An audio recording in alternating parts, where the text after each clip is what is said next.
അമ്മ പൊന്നമ്മയല്ലമ്മേ Thankamma.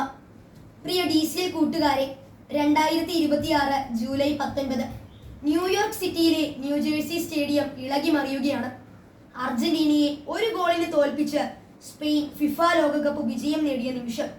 Spain ടീമിന്റെയും ആരാധകരുടെയും വിജയാരവങ്ങൾക്കും അർജന്റീനയുടെയും Messi ഫാൻസിന്റെയും ആർത്തനാദങ്ങൾക്കും ഇടയിലൂടെ തനിക്ക് കിട്ടിയ സ്വർണ്ണ മെഡലും കയ്യിലുയർത്തി ഗാലറിയിലേക്ക് നോക്കിക്കൊണ്ട് ഗ്രൗണ്ടിന്റെ അരികിലൂടെ ഒരാൾ ഓടുകയാണ്.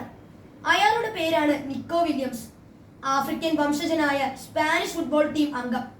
ഇക്കഴിഞ്ഞ ജൂലൈ 12 24ാം പിറന്നാൾ ആഘോഷിച്ചവൻ. മകനെ എന്ന വിളിയുമായി ഗാലറിയിൽ നിന്നും ഇരു കൈകളും നീട്ടി നിന്ന മരിയ ആർത്തർ എന്ന അവന്റെ അമ്മയെ കണ്ടതും ഈറനണിഞ്ഞ മിഴികളോടെ നിക്കോ തന്റെ മെഡൽ അമ്മയുടെ കഴുത്തിൽ ചാർത്തി. ചുറ്റും പൊതിഞ്ഞ ചാനലുകളോട് അവൻ പറഞ്ഞു, കളിക്കളത്തിൽ എനിക്ക് വളരെ വേഗം ഓടാൻ കഴിയും, എന്നാൽ എനിക്ക് എന്റെ അമ്മയോളം വേഗത്തിൽ ഓടാനാവില്ല. കാരണം ജന്മനാടായ ആഫ്രിക്കയിലെ ഘാനയിൽ നിന്ന് രക്ഷപ്പെട്ട് സഹാറ മരുഭൂമി താണ്ടിയാണ് അമ്മയും അച്ഛനും സ്പെയിനിലെത്തിയത്. അതിനാൽ എന്റെ അമ്മയ്ക്കാണ് ഈ മെഡലിന് എന്നേക്കാളും അർഹത. പ്രിയ കൂട്ടുകാരെ, ലോകം കോരിത്തിരിച്ചു നിന്ന അനുപമ നിമിഷമാണിത്. നിക്കോ പറഞ്ഞത് സത്യമാണ്. വെറും 3 പതിറ്റാണ്ടുകൾക്ക് മുമ്പ് ആഫ്രിക്കയിലെ ഘാനയിൽ നിന്നും അഭയാർത്ഥികളായി സഹാറ മരുഭൂമി കാൽനടയായി നടന്ന് സ്പെയിനിലെത്തിയ ഫെലിക്സ് വില്യംസിന്റെയും മരിയ ആർത്തറിന്റെയും മക്കളാണ് സ്പെയിൻ നാഷണൽ ഫുട്ബോൾ ടീം അംഗങ്ങളായ ഇനാക്കി വില്യംസും നിക്കോ വില്യംസും. നിക്കോയുടെ കഥ കേട്ടപ്പോൾ ഘാനയിൽ നിന്ന് സഹാറ മരുഭൂമി വഴി സ്പെയിനിലെത്താനുള്ള ദൂരം ഗൂഗിൾ മാപ്പിലൂടെ കണ്ടെത്താൻ ശ്രമിച്ചു നോക്കി. 5700 മുതൽ 6000 കിലോമീറ്റർ ദൂരമാണ് ആ മാതാപിതാക്കൾ നടന്നത്. കാൽനടയായി നടന്നാൽ ഏകദേശം 130 മുതൽ 150 ദിവസങ്ങൾ നിർത്താതെ നടക്കണം ഈ ദൂരം പൂർത്തിയാവാൻ.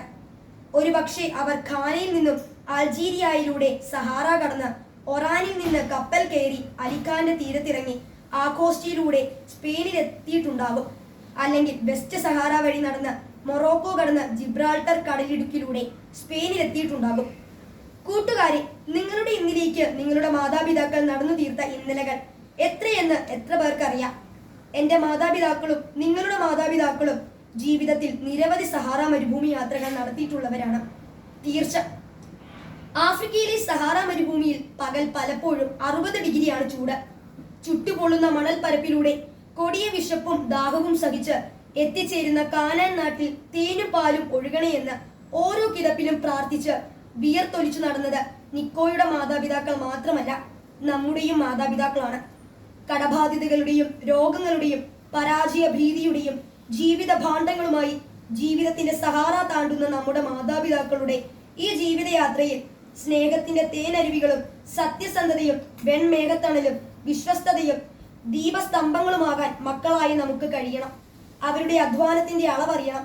അവർ നമുക്കായി താണ്ടിയ സഹാറകളുടെ ദൂരം അറിയണം. അപ്പോൾ തന്റെ പൊന്നായ അമ്മയോളം വരില്ല ഈ പൊന്നിന്റെ മെഡൽ എന്ന് തിരിച്ചറിഞ്ഞ നിക്കോയെ പോലെ നമ്മുടെയും കഠിനാധ്വാനത്തിന്റെയും സ്ഥിര പരിശ്രമത്തിന്റെയും വേർപ്പുതുള്ളികൾ പതിച്ച ജീവിതമാകുന്ന മെഡൽ ഉയർത്തി നമുക്കും പറയാൻ കഴിയും, അമ്മ പൊന്നമ്മയല്ലമ്മേ തങ്കമ്മയാണ്. തനി തങ്കം കൊണ്ട് എന്റെ ഹൃദയത്തിൽ പ്രതിഷ്ഠിച്ച എന്റെ തങ്കമ്മ. സ്നേഹാശംസകളോടെ സ്വന്തം കൊച്ചേട്ടൻ.